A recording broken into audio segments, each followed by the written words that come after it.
Did you ever compare your child to other, like milestones? Yeah. So my second son, he didn't talk as quickly as we thought he would. And then, so seeing other kids, and I think we were at his second birthday party, and some of the other kids were saying words and he wasn't, and we were just like, I'm not gonna lie, there was a bit of shame, because I was like, are we not doing something right? You realise later that no, it's nothing to do with you. Every child develops differently and in different stages. But at the time, you kind of feel like it's just you.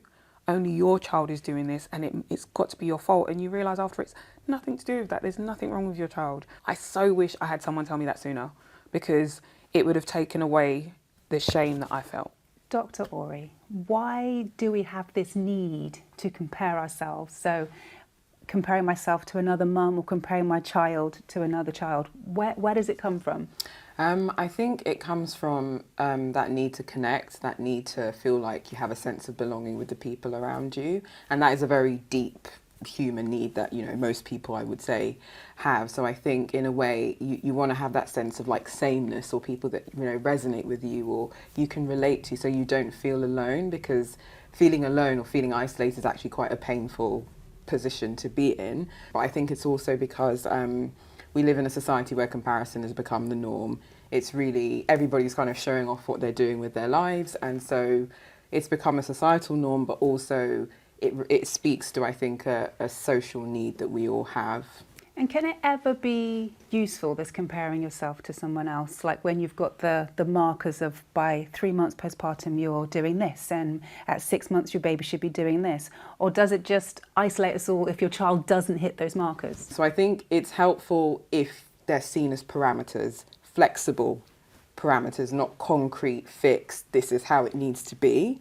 Where I think that's when the problem is, when it's like, if it doesn't look like this, then there's something wrong. It's like, well, if it doesn't look like this, there could be so many different reasons as to why that is. And I think it's important to be able to at least create the space to think about what else might be going on, which is why it is good to get a second opinion or go to your GP or, whoever the relevant healthcare professional might be. What did work for you? What support worked for you?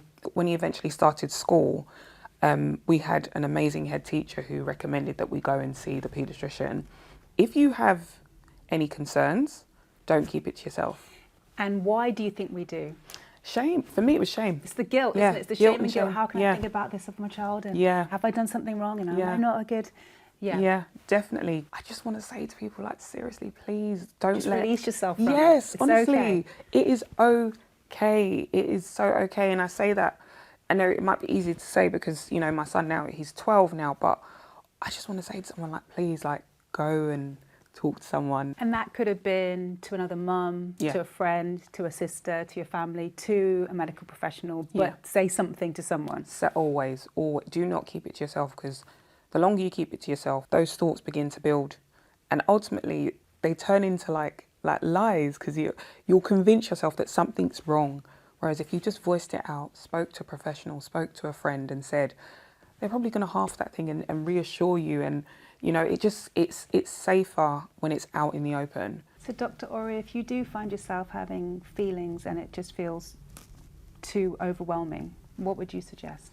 I would suggest speaking to your GP about it. I mean, they're talking therapy services within the NHS. So if you feel like that sense of comparison or, just the weight of, parenthood is becoming too much, I think that's a really good place to start. And of course, Baby Body's got so many resources, lots of really useful videos which you can just break it down into bite-sized chunks of things that you can do, how other people have felt, and just make it feel, I think, maybe a little bit easier to handle.